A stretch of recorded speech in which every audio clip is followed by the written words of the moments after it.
जय हिंद। स्वागत करते हैं आपका हमारे अपने यूट्यूब चैनल सोल्जर्स आर्मी तैयारी पर। तो इस क्लास में मैं आज आपके बीच इंडियन आर्मी नर्सिंग असिस्टेंट की 2021 की प्रैक्टिस सेट को लेकर आया हुआ हूं। ये जो प्रैक्टिस सेट है आपका, ये हार्ड लेवल प्रैक्टिस सेट बनाया गया है। इसका कारण यही है कि जो अभी नर्सिंग असिस्टेंट का सिलेबस हुआ है वो सिलेबस में एक्सटेंड देखने को मिला है। जी हाँ, 2021 में जो नर्सिंग असिस्टेंट और क्यों नर्सिंग असिस्टेंट नहीं, सारे ट्रेड्स इंडियन आर्मी के जितने भी अलग अलग ट्रेड्स हैं, GD, technical, clerk, women military police, सभी की ट्रेड्समैन की सभी की जो सिलेबस है उनमें एक्सटेंड देखने को मिला है।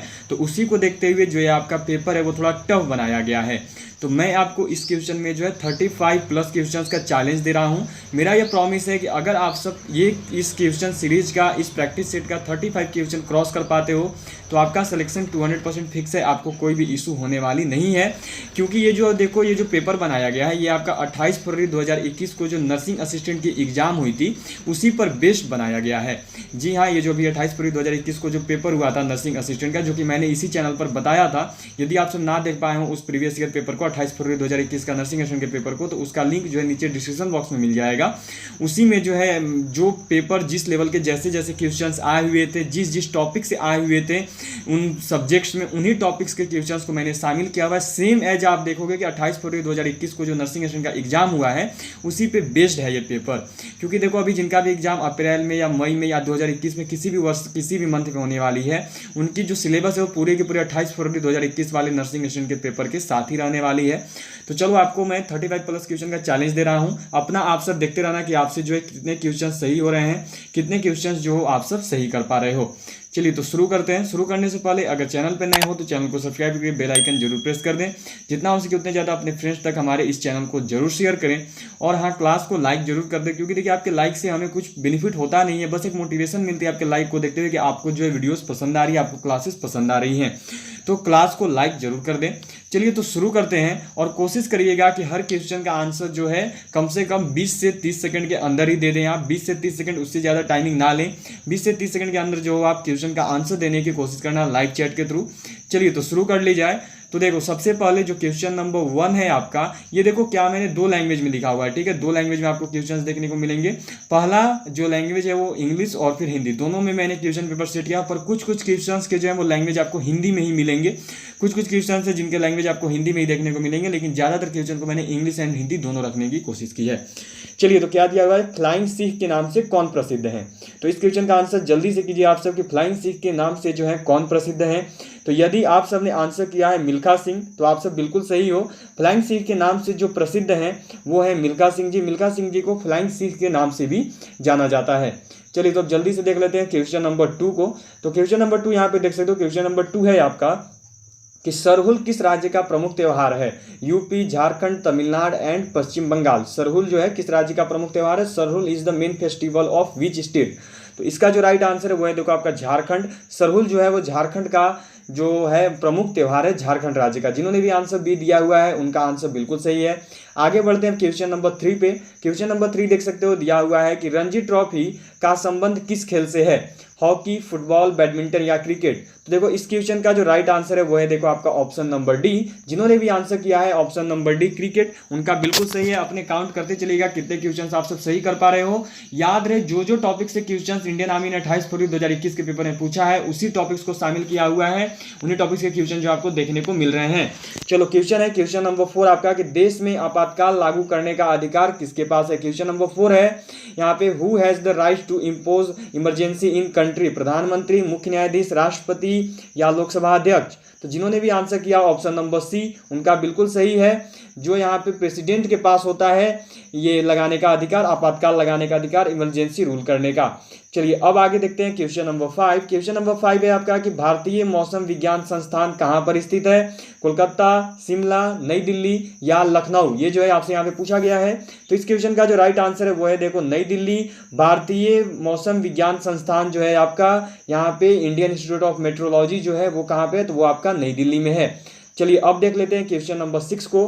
क्वेश्चन नंबर 6 किया गया है, रेड क्रॉस की स्थापना कब हुई। देखो रेड क्रॉस की स्थापना, इससे जुड़ा हुआ क्वेश्चन एवरी टाइम आता है, वीवीआई क्वेश्चन है, बहुत ही इंपॉर्टेंट है, कंटिन्यूअसली जो इससे क्वेश्चंस आ रहे हैं। और उसी के साथ साथ देखो आपका जो पिछला क्वेश्चन था उसमें पूछा गया था यूएन की स्थापना कब की गई थी, 28 फरवरी 2021 के पेपर में, तो इसीलिए मैंने यहाँ पे रेड क्रॉस को शामिल किया है। आप सब ऐसे ही सेक्शंस पढ़ के चले जाना, नर्सिंग असिस्टेंट वाले जितने भी हो, ताकि आपके सभी के सभी क्लियर रहें। तो देखो अब बात आती है रेड क्रॉस की स्थापना कब की गई थी। तो रेड क्रॉस की जो स्थापना है वो की गई थी 1863 ईस्वी में। और ये कहाँ पर की गई थी, तो ये की गई थी देखो आपकी जिनेवा। मुख्यालय क्या है, तो मुख्यालय है देखो यहाँ पे जिनेवा में। चलिए अब आगे बढ़ते हैं और अब देखते हैं क्वेश्चन नंबर 7 को। तो क्वेश्चन नंबर 7 है आपका कि निम्न में से जापान की मुद्रा कौन सी है। निम्नलिखित में से जापान की मुद्रा कौन सी है, ये आपसे पूछा गया है। तो देखो टका, लीरा, मार्क या फिर डी येन। तो जल्दी से आंसर कीजिए इसका जो राइट आंसर है कि निम्न में से जापान की मुद्रा कौन सी है, तो वो है देखो येन। जिन्होंने भी डी नंबर ऑप्शन टच किया है उनका बिल्कुल सही है नंबर गया है। चलिए अब देखते हैं क्वेश्चन नंबर 8। क्वेश्चन नंबर 8 है आपका कि अमर्त्य कुमार सेन को किस वर्ष में अर्थशास्त्र में नोबेल पुरस्कार मिला। अमर्त्य सेन जो हैं उनको कब नोबेल पुरस्कार मिला था, 1998, 1995, 2000 या 1990। तो इसका राइट आंसर है देखो 1998। 1998 में जो है अमर्त्य सेन जी को नोबेल पुरस्कार से सम्मानित किया गया था। अब बारी क्वेश्चन नंबर 9 की। क्वेश्चन नंबर 9 है आपका कि भारत का कौन सा राज्य सौर उत्पादन में अग्रणी है। पूछा गया कि भारत का कौन सा राज्य सौर उत्पादन में अग्रणी है, गुजरात, राजस्थान, हरियाणा या फिर उत्तर प्रदेश। तो देखो अभी करंट की बात की जाए तो अब जो है आपका राजस्थान हो चुका है, पहले गुजरात चल रहा था, अब ऐसा नहीं है, अब जो है आपका राजस्थान है। भारत का कौन सा राज्य उत्पादन में सौर उत्पादन में अग्रणी है, तो वो है आपका राजस्थान। चलिए अब देख लेते हैं क्वेश्चन नंबर 10 को। तो क्वेश्चन नंबर 10 देख सकते हो यहाँ पे, क्वेश्चन नंबर 10 है आपका कि भारतीय पेट्रोलियम संस्थान निम्न में से कहाँ पर स्थित है। विशाखापट्टनम, दिल्ली, देहरादून या फिर चेन्नई। तो देखो इस क्वेश्चन का राइट आंसर है देहरादून। भारतीय पेट्रोलियम संस्थान कहाँ पे स्थित है, तो वो स्थित है आपका देखो देहरादून में। ठीक है, भारतीय पेट्रोलियम संस्थान कहाँ पे है, तो वो है देहरादून में। चलिए आगे बढ़ते हैं। यहाँ पे देखो आपके 10 जीके के क्वेश्चन क्लियर हो गए। ठीक है, आपके यहाँ पे 10 जीके के क्वेश्चन क्लियर हो गए। नर्सिंग असिस्टेंट के 10 आते हैं जीके के क्वेश्चन, तो 10 जीके के क्वेश्चन आपके क्लियर हो चुके हैं। अब देखते हैं हम सब 5 फिजिक्स के क्वेश्चन। ठीक है, अब हम लोग कर लेंगे 5 फिजिक्स के क्वेश्चन को, क्योंकि आपकी सिलेबस है 5 फिजिक्स से ही क्वेश्चन आते हैं आपके सिलेबस के अनुसार। चलिए तो फिजिक्स के क्वेश्चन देख लिए जाएं। क्वेश्चन नंबर 11 से शुरू करते हैं फिजिक्स को। क्वेश्चन नंबर 11 में भौतिक विज्ञान स्टार्ट हो रहा है। What does the colour of the sky look to astronauts. कहने का मतलब है अंतरिक्ष यात्री को आकाश का रंग कैसा प्रतीत होता है, सफेद, काला, नीला, हरा। तो जिन्होंने भी आंसर किया है ऑप्शन नंबर सी, वो तो भाई गलत है। देखो यहाँ पे राइट आंसर है ऑप्शन नंबर बी। जी हाँ, अंतरिक्ष यात्री को आकाश का जो रंग है वो कैसा दिखाई देता है, तो वो उन्हें काला दिखाई देता है। चलिए क्लियर हो गया यहाँ पे। अब बढ़ते हैं नेक्स्ट क्वेश्चन की ओर, जो कि है क्वेश्चन नंबर 12। क्वेश्चन नंबर 12 है आपका कि ध्वनि की अधिकतम गति किसमें होती है। ये चीज देखो पढ़ाया हुआ है फिजिक्स में, ये सारी चीजें मैंने क्लियर कर रखी हैं। ध्वनि की अधिकतम गति किसमें होती है, जल में, इस्पात में, वायु में, नमी में। तो एक चीज हमेशा याद रखना कि ध्वनि की जो अधिकतम गति है वो होती है इस्पात में, स्टील में। ठीक है, क्लियर है। कितना होता है ये सारी चीजें वैल्यूज के साथ पढ़ाई हुई हैं। एक चीज याद रखो, जो भी करवा रहा हूं, जो भी प्रैक्टिस सेट में टॉपिक शामिल किए हुए हैं, काफी मेहनत के बाद निकाल के इन क्वेश्चंस को टॉपिक से लाया हुआ है। बिल्कुल प्रीवियस ईयर पे बेस्ड ये क्वेश्चंस हैं, जो कि आपका अभी 28 फरवरी 2021 का जो पेपर हुआ उसमें जो क्वेश्चन जिस प्रकार के दिए गए, जिन टॉपिक से, उन्हीं टॉपिक के क्वेश्चन को इस प्रैक्टिस सेट में शामिल किया है। तो इसीलिए अच्छे से स्कोर करें आप सब। बनाना आप सबका बहुत ही इंपॉर्टेंट है, बनाने की पूरी कोशिश करें। और याद रहे 35 प्लस करोगे, मेरिट बहुत ही कम जा रही है, मेरिट मार्क्स कट ऑफ बहुत कम जा रही है इस बार सभी की। कल ही बीजी रोरकी की आई है कि जिन्होंने 25 क्वेश्चन बनाया है उनका सिलेक्शन हो चुका है, और ग्रुप 2 में उन्होंने रनिंग निकाला था। तो कोई प्रॉब्लम नहीं है, 25 क्वेश्चन में बताओ सिलेक्शन हो रहा है तो ज़्यादा से ज़्यादा 30 से 35 के बीच में ही कट ऑफ रहेगा। यदि 30 से 35 के बीच में मार्क्स स्कोर करते हो तो आपका सिलेक्शन फिक्स है, चाहे आपका एग्जाम 25 अप्रैल को हो, 30 मई को हो या फिर 2021 में कभी भी हो। यदि आप सब स्कोर करते हो 30 to 35 क्वेश्चन, 30 से 35 क्वेश्चन अगर आप सब नर्सिंग असिस्टेंट के कर लेते हो, तो आप किसी भी ARA से हो, ARO से हो, ऑल ओवर इंडिया में कहीं से बिलोंग करते हो, कोई मतलब नहीं है। अगर 30 से 35 क्वेश्चन सही कर दिया तो सिलेक्शन आपका फिक्स है, इस बार के इंडियन आर्मी के मेरिट में आपका नाम आ जाएगा। चलो क्वेश्चन है, भाप इंजन का आविष्कार किसने किया। तो इस क्वेश्चन का राइट आंसर जिन्होंने भी किया option number B, James Watt, बिल्कुल सही हो। चलिए आगे बढ़ते हैं क्वेश्चन नंबर 14 पे।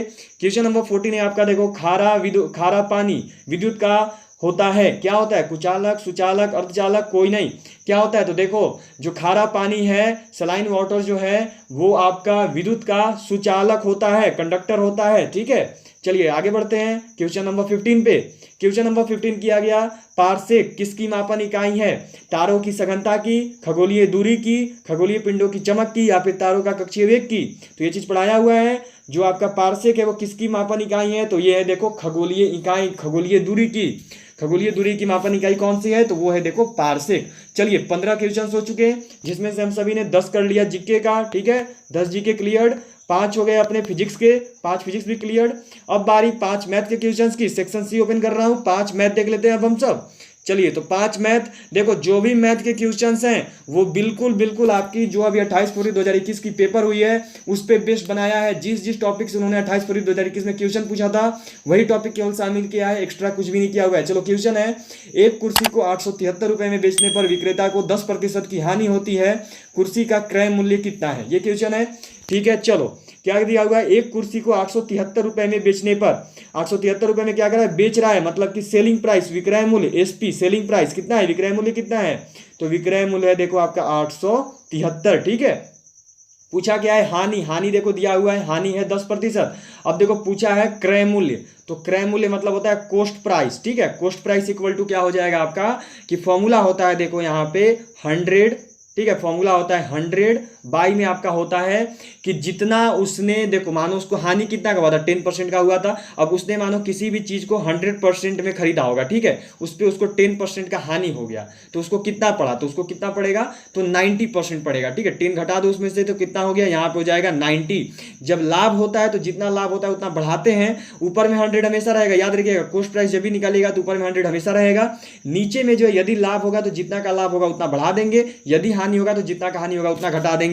अब 100 इंटू हो गया 90, ठीक है, और फिर इंटू में होगा आपका सेलिंग प्राइस, जो कि आप बेच रहे हो जितने में, तो कितने में बेच रहे हो, तो देखो बेच रहे हो 873 रुपए में। कितने में बेच रहे हो आप सब, तो आप सब बेच रहे हो देखो 873 रुपए में। इसको फ्रेशली लिख रहा हूं यहाँ पे, चलो याद रहे क्या है, 100 बाई 90 क्या हो गया हमारा, तो 100 बाई 90 और इंटू में 873, 873, ठीक है।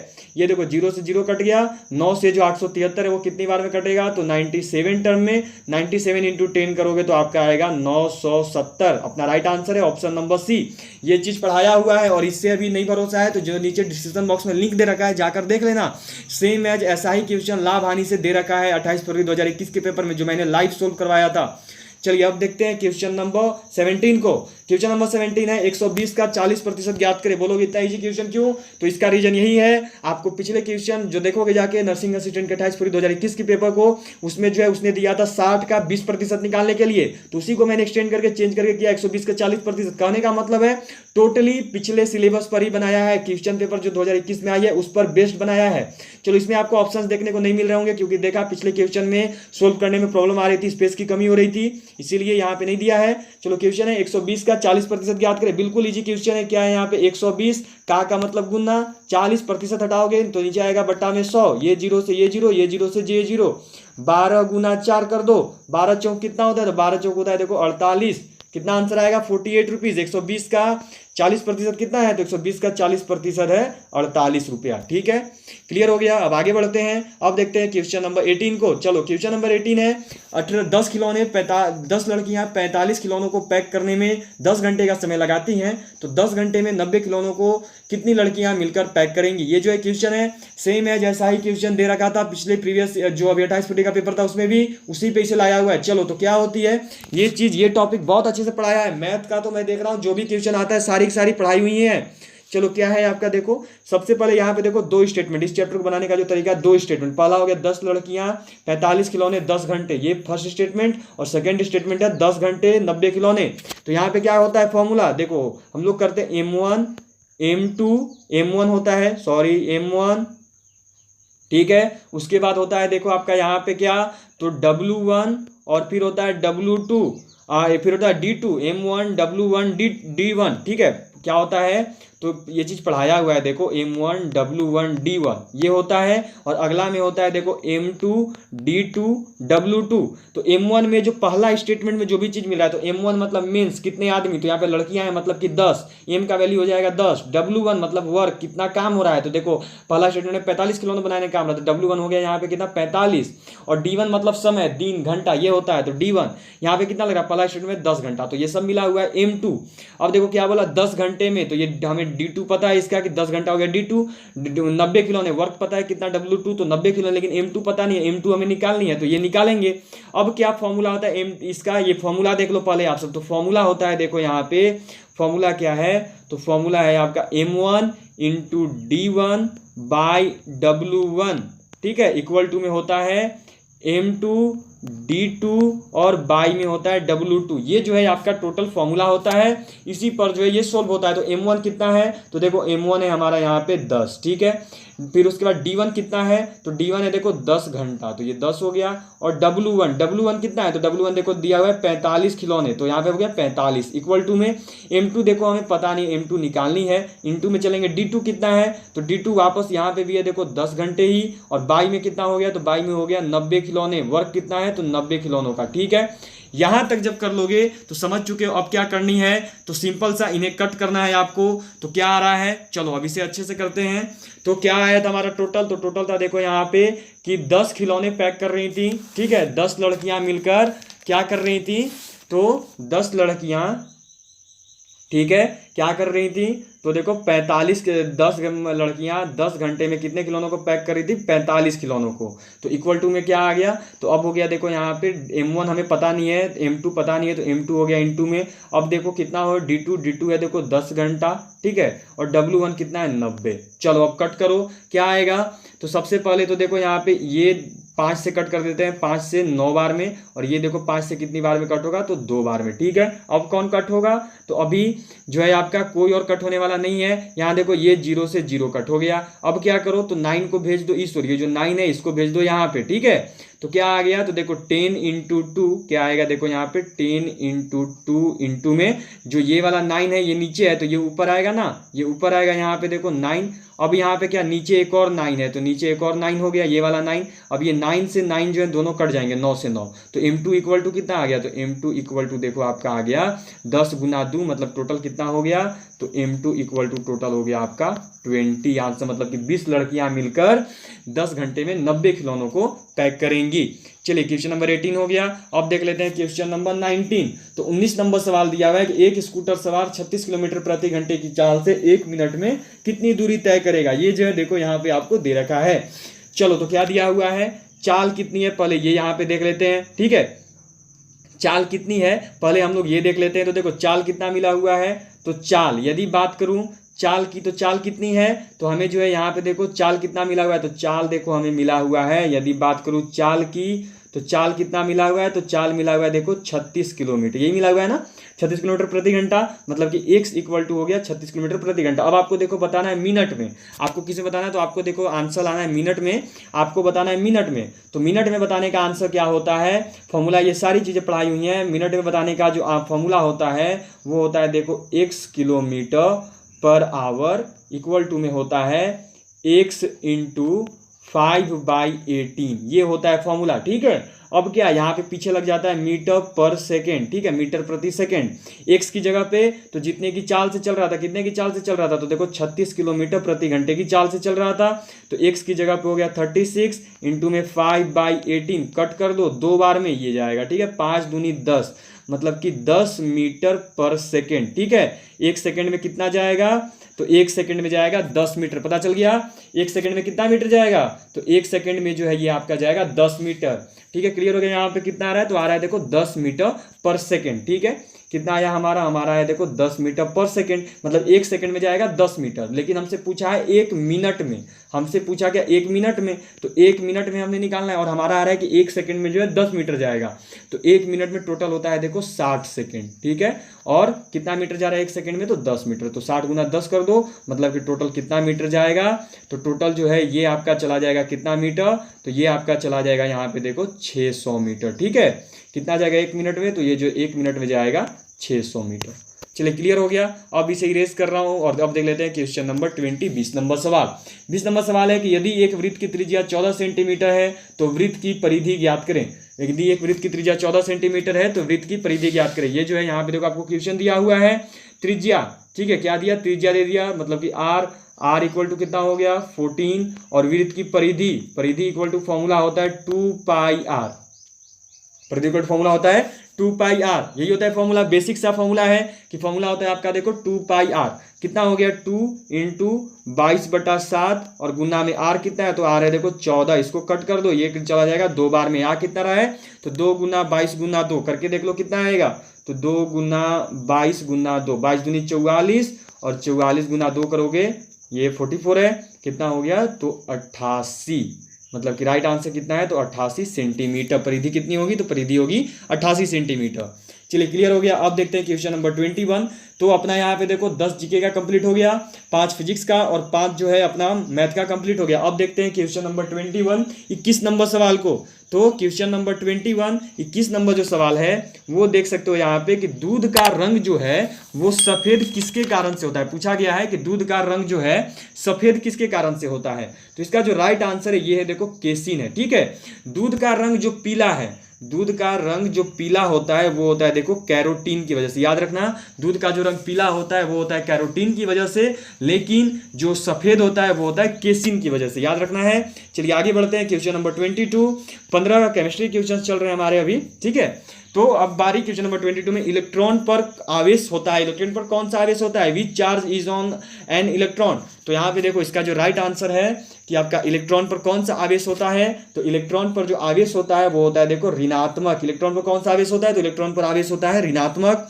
चलिए आगे बढ़ते हैं। अब बारी द्रव्यमान हमेशा के बराबर होती है, प्रोटॉन की संख्या के बराबर होती है, न्यूट्रॉन की संख्या के बराबर होती है, प्रोटॉन तथा इलेक्ट्रॉन की संख्या का योग या फिर प्रोटॉन तथा न्यूट्रॉन की संख्या का योग होता है। देखो द्रव्यमान संख्या हमेशा जो है प्रोटॉन तथा न्यूट्रॉन की संख्या का योग होता है। द्रव्यमान संख्या हमेशा जो है वो प्रोटॉन तथा न्यूट्रॉन की संख्या का योग होता है। चलिए अब देख लेंगे क्वेश्चन नंबर 24। क्वेश्चन नंबर 24 है कि दाब बढ़ने से बर्फ का गलनांक बढ़ता है, घटता है, अपरिवर्तित रहता है या फिर इनमें से कोई नहीं। तो देखो जैसे जैसे दाब बढ़ेगा वैसे वैसे जो बर्फ का गलनांक है वो घटता है। ये चीजें पढ़ा रखी हैं, दाब बढ़ने से बर्फ का जो गलनांक है वो घटता है। चलिए हो गया यहाँ पे। अब आगे बढ़ते हैं क्वेश्चन नंबर 25। क्वेश्चन नंबर 25 है कि प्लास्टर ऑफ पेरिस का रासायनिक सूत्र क्या है, calcium chloride, calcium nitrate, calcium sulphate hydrate या फिर इनमें से कोई नहीं। तो जिन्होंने भी आंसर दिया है यहाँ पे देखो CaSO4 होता है इंटू 1/2H2। इसका जो राइट आंसर है वो होगा देखो option number C, calcium sulphate hydrate. तो इसका अभी आप सब कमेंट बॉक्स में इसका फॉर्मूला मेरे को बताना कि फॉर्मूला क्या होता है। रासायनिक नाम पता चल रहा है, बता दिया मैंने, कैल्शियम सल्फेट हाइड्रेट। अब आपको जो इसका फॉर्मूला बताना है तो कमेंट बॉक्स में बताना। जब क्लास एंड हो जाएगी, जब सेशन एंड हो जाएगी तो आपको कमेंट बॉक्स दिखेगा, उस कमेंट बॉक्स में जो है आपको इसका आंसर मुझे भेजना है। तो कमेंट बॉक्स के थ्रू जो इसका आंसर सेंड करना कि प्लास्टर ऑफ पेरिस का रासायनिक सूत्र क्या होता है। चलिए अब क्वेश्चन नंबर 26 कि वायु प्रदूषण के लिए उत्तरदायी सर्वाधिक सर्वमान्य कारण है। वायु प्रदूषण के लिए कौन सा जो है सबसे ज्यादा उत्तरदायी होता है, carbon dioxide, oxygen, sulphur dioxide and धुआं। तो इसका जो राइट आंसर है वो है देखो सल्फर डाइऑक्साइड। वायु प्रदूषण के लिए सर्वाधिक उत्तरदायी सर्वमान्य कारण कौन सा है तो वो है सल्फर डाइऑक्साइड। और किससे निकलता है, याद रखना फैक्ट्रियों और मोटर वाहनों से निकलता है। जो आप बाइक चलाते हो, कार चलाते हो, उससे जो है ये निकलती है और फैक्ट्रियों से निकलती है सल्फर डाइऑक्साइड। वायु प्रदूषण के लिए उत्तरदायी सर्वाधिक सर्वमान्य कारण कौन सा है तो सल्फर डाइऑक्साइड। और एक चीज याद रखना कि ये जो है सल्फर डाइऑक्साइड ये अम्ल वर्षा के लिए भी उत्तरदायी होता है। ये चीज आपको याद रखनी है। चलिए आगे बढ़ते हैं क्वेश्चन नंबर 27। क्वेश्चन नंबर 27 है भोपाल गैस त्रासदी। भोपाल गैस त्रासदी में उत्सर्जित गैस कौन सी थी। जो भोपाल में गैस त्रासदी, देखो इससे कंटिन्यूअसली क्वेश्चंस पूछे जाते हैं इसलिए इसको शामिल किया है। भोपाल गैस त्रासदी में जो है उत्सर्जित गैस कौन सी थी, एसिटिलीन, एथिलीन, मिथाइल आइसोसाइनाइड या फिर मीथेन। तो देखो इसका राइट आंसर है option number C, methyl isocyanide जो है इस क्वेश्चन का राइट आंसर होगा। मिथाइल आइसोसाइनाइड जो है भोपाल गैस त्रासदी का में उत्सर्जित गैस थी और इसको एक तरीके से MIC भी बोला जाता है। ठीक है, चलिए आगे बढ़ते हैं अब अब देख लेंगे क्वेश्चन नंबर 28। क्वेश्चन नंबर 28 है कि वायुमंडल में पराबैंगनी किरणों का अवशोषण कौन करता है। बिल्कुल इजी क्वेश्चन दे रखा है, कंटिन्यूअसली पूछा जाता है इसीलिए इसे शामिल किया है। क्या है, ऑक्सीजन, नाइट्रोजन, ओजोन या हीलियम। तो कोई प्रॉब्लम नहीं होनी चाहिए, बिल्कुल इजी बेस से जो है आप लोग इसका आंसर कर रहे हो, मैं समझ रहा हूं।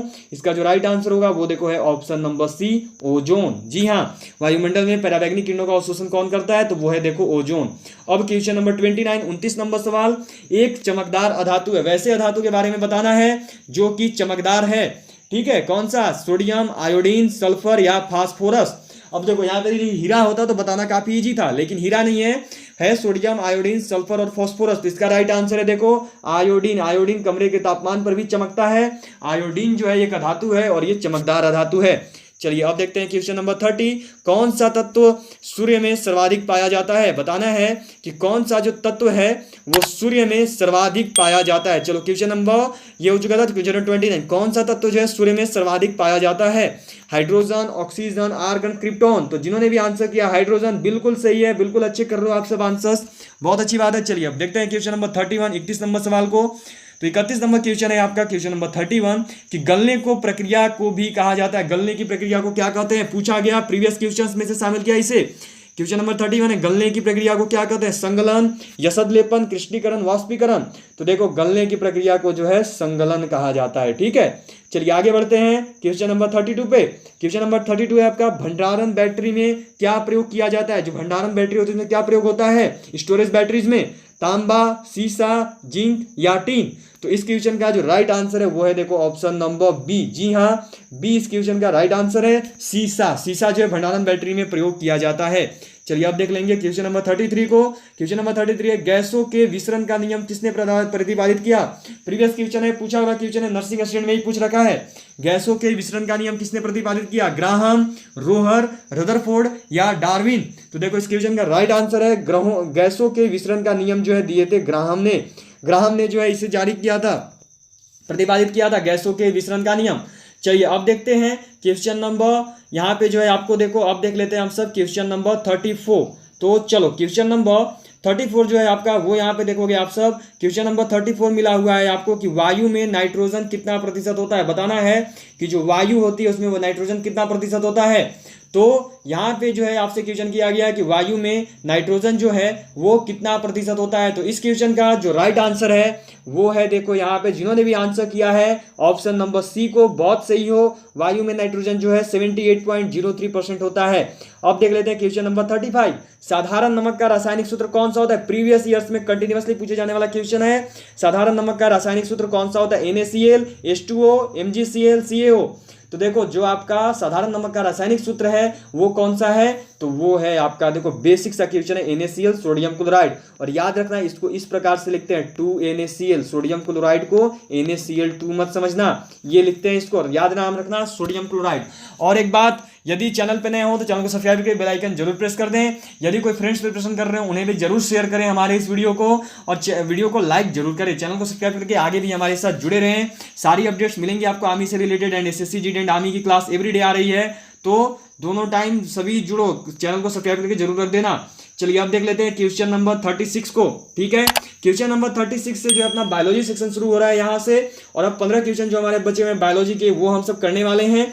चलिए तो शुरू करते हैं। और एक बात, यदि PDF चाहिए हो तो चैनल की मेंबरशिप ज्वाइन कर लो। चैनल की जो मेंबरशिप है व्हाट्सएप ग्रुप की बोल रहा हूँ, व्हाट्सएप ग्रुप का लिंक दे रखा है नीचे डिस्क्रिप्शन बॉक्स में, उससे जो है जाकर व्हाट्सएप का मेंबर बन जाओ, व्हाट्सएप ग्रुप में जुड़ जाओ, फ्री ऑफ कॉस्ट है, कोई चार्ज नहीं उसके लिए। व्हाट्सएप ग्रुप में जुड़ो, उस पर जो है आपको PDF फॉर्मेट में ये मिल जाएगा। ठीक है, चलो तो अब देखते हैं क्वेश्चन नंबर 36। क्वेश्चन नंबर 36, मानव शरीर में विटामिन ए कहाँ जो है संचित रहता है। किडनी में, यकृत में, हृदय में, मेरुदंड में। तो देखो इस क्वेश्चन का जो राइट आंसर है वो कौन सा है, वो है आपका देखो ऑप्शन नंबर बी, लीवर में, यकृत में जो है आपका विटामिन ए संचित रहता है। चलिए अब बारी क्वेश्चन नंबर 37 की। क्वेश्चन नंबर 37 है आपका कि which of the following disease is caused by water infection. निम्न में से कौन सा रोग जल के संक्रमण से होता है। चेचक, मलेरिया, हैजा, डेंगू। बिल्कुल इजी क्वेश्चन है और इसका राइट आंसर है देखो हैजा। ठीक है, हैजा होगा। चलो आगे बढ़ते हैं, अब देखते हैं क्वेश्चन नंबर 38, 38 नंबर सवाल को। तो क्वेश्चन नंबर 38, 38 नंबर सवाल है आपका कि डिप्थीरिया रोग किस अंग को प्रभावित करता है। नाक, यकृत, गला, मस्तिष्क। तो देखो डिप्थीरिया रोग जो है वो प्रभावित करता है गला को, थ्रोट को। ठीक है, किसे अफेक्ट करता है, किस ऑर्गन को अफेक्ट करता है, तो ये अफेक्ट करता है थ्रोट, गले को। चलिए अब बारी क्वेश्चन नंबर 39, 39 नंबर सवाल की। तो क्वेश्चन नंबर 39 है आपका विटामिन B12 का रासायनिक नाम क्या है। What is the chemical name of vitamin B12। Thiamine, cyanocobalamin या फिर नियासिन या बायोटिन। तो देखो इसका राइट आंसर है यहाँ पे जो है साइनो कोबालामीन, ये होगा इसका right answer, option number B. चलिए आगे बढ़ते हैं अब, और अब देख लेते हैं क्वेश्चन नंबर 40 को, 40 नंबर सवाल को। तो क्वेश्चन नंबर 40, 40 नंबर सवाल है आपका कि पारिस्थितिकी तंत्र की तंत्र शब्दावली किसने प्रस्तुत की? पारिस्थितिकी तंत्र की शब्दावली जो है किसने प्रस्तुत की थी? फॉस्टर, टेंसले, न्यूटन या रदरफोर्ड? तो जिन्होंने भी इस क्वेश्चन का राइट आंसर किया है ऑप्शन नंबर जो है यहाँ पे, जिन्होंने भी राइट आंसर किया है ऑप्शन नंबर बी, वो बिल्कुल सही हो। इस क्वेश्चन का राइट आंसर होगा option number B. Question number 40 का आंसर है बी, टेंसले। चलो क्वेश्चन नंबर 41 आपका कि जीवों के उनके पर्यावरण के संबंध में अध्ययन को क्या कहते हैं? पारिस्थितिकी विज्ञान, प्राणी विज्ञान या फिर कीट विज्ञान या बहुपद विज्ञान? तो देखो इसका राइट आंसर होगा पारिस्थितिकी विज्ञान। ठीक है, पारिस्थितिकी विज्ञान जो है उसे बोलते हैं हम सब। ठीक है, पर्यावरण के संबंध के अध्ययन को पारिस्थितिकी विज्ञान के नाम से जाना जाता है। चलिए अब क्वेश्चन नंबर 42, निम्न में से कौन सी कोशिकाओं को आत्मघाती शैली कहा जाता है? ये तो कोई बहुत ही ज्यादा बार आने वाला क्वेश्चन है। राइबोसोम, लाइसोसोम और माइटोकॉन्ड्रिया, ये जो तीन चीजें हैं कि कोशिका का मस्तिष्क किसे कहते हैं, प्रोटीन की फैक्ट्री किसे कहते हैं, लाइसोसोम को क्या बोलते हैं, ये सारी चीजें देखो बहुत ही बार आई है और कंटिन्यू आती है कोशिका से रिलेटेड इन 3 से 4 टॉपिक से। तो जरूर पढ़ लेना, क्लासेस ली जा चुकी हैं, खुद से भी पढ़ाई करके चले जाना। क्या है कि निम्न में से कौन सी कोशिकाओं को आत्मघाती शैली कहा जाता है? तो देखो इसका राइट आंसर है लाइसोसोम। ठीक है, लाइसोसोम, लाइसोसोम को जो है आत्मघाती शैली के नाम से जाना जाता है। और एक बात याद रखना, राइबोसोम को प्रोटीन की फैक्ट्री बोलते हैं। ठीक है, कोशिका की प्रोटीन की फैक्ट्री किसे कहते हैं? तो राइबोसोम को कहते हैं। और माइटोकॉन्ड्रिया को कोशिका का मस्तिष्क कहते हैं। ये चीज आपको याद रखनी है। चलिए अब क्वेश्चन नंबर 43, 43 नंबर सवाल, किसी पेड़ की लगभग सही आयु की ज्ञात की जाती है? शाखाओं की संख्या को गिनकर, पेड़ों की ऊंचाई मापकर, तने का व्यास मापकर या फिर वलियों की संख्या गिनकर? तो इस क्वेश्चन का जो राइट आंसर है ये देखो ऑप्शन नंबर डी, वलियों की संख्या को गिनकर जो है इसका हम सब करते हैं। ठीक है, गणना करते हैं। चलो आगे बढ़ते हैं, अब देखते हैं क्वेश्चन नंबर 44। क्वेश्चन नंबर 44 है, पौधों में जाइलम उत्तक निम्न में से किस पदार्थ का संवहन करता है? तो देखो पौधों में जो जाइलम उत्तक है वो संवहन किस पदार्थ का करता है? तो वो करता है देखो यहाँ पे पानी का। ठीक है, चलिए आगे बढ़ते हैं question number 45। What is bee keeping called? मधुमक्खी पालन को क्या कहते हैं? Sericulture, apiculture, agroculture, anthology? तो देखो मधुमक्खी पालन को जो है हम सब जानते हैं किस नाम से? तो जानते हैं हम सब, आप सबको पता है, पढ़ाई हुई है ये चीजें, एपीकल्चर के नाम से। और सेरीकल्चर रेशम कीट के पालन को बोला जाता है। ठीक है, मधुमक्खी पालन, एपीकल्चर, रेशम कीट पालन, सेरीकल्चर, कंटिन्यूअसली आने वाले क्वेश्चन हैं। चलो आगे बढ़ते हैं, क्वेश्चन नंबर 46, थायरॉक्सिन किस ग्रंथि से स्रावित होता है? पढ़ाया हुआ सेक्शन है। थायरॉक्सिन जो है किस ग्रंथि से स्रावित होता है? पीयूष ग्रंथि, थायराइड ग्रंथि, थाइमस ग्रंथि, एड्रिनल ग्रंथि? तो ध्यान से देखो, जो थायरॉक्सिन किस ग्रंथि से संबंधित है? तो इस क्वेश्चन का जो राइट आंसर है वो है देखो आपका ऑप्शन नंबर बी, थायराइड ग्रंथि। थायराइड ग्लैंड से जो है आपका थायरॉक्सिन संबंधित होता है। चलिए आगे बढ़ते हैं, क्वेश्चन नंबर 47, निम्न में से किसकी कमी से घेंगा रोग उत्पन्न होता है? बेसिक सा क्वेश्चन पूछ रखा है, निम्न में से किसकी कमी से घेंगा रोग उत्पन्न होता है? तो इसका राइट आंसर है देखो यहाँ पे ऑप्शन नंबर ए, आयोडीन की कमी से जो है घेंगा रोग होता है। चलिए अब बढ़ते हैं क्वेश्चन नंबर 48, निम्न में से उत्तक का उदाहरण कौन सा है? तो मस्तिष्क, रक्त, यकृत या अमाशय? तो देखो जो कोशिका, जो उत्तक का सबसे बेहतरीन उदाहरण है वो है यहाँ पे आपका रक्त। ठीक है, चलिए आगे बढ़ते हैं, अब देखते हैं क्वेश्चन नंबर 49 को 49 नंबर सवाल, मशरूम क्या है? शैवाल है, अनावृत बीजी है, पादप है या कवक है? तो देखो जो मशरूम है ये एक प्रकार का कवक, फंगी होता है। चलिए अब देखते हैं लास्ट क्वेश्चन जो कि है क्वेश्चन नंबर 50। ठीक है, चलो क्वेश्चन नंबर 50 है कि मानव शरीर में ग्लाइकोजन के रूप में कार्बोहाइड्रेट्स कहाँ जमा होता है? अमाशय, अग्नाशय, यकृत या आंत? तो देखो इस क्वेश्चन का जो राइट आंसर है ये है कि मानव शरीर में ग्लाइकोजन के रूप में जो है कार्बोहाइड्रेट्स जो है वो जमा होते हैं कहाँ पे? तो लीवर, यकृत में।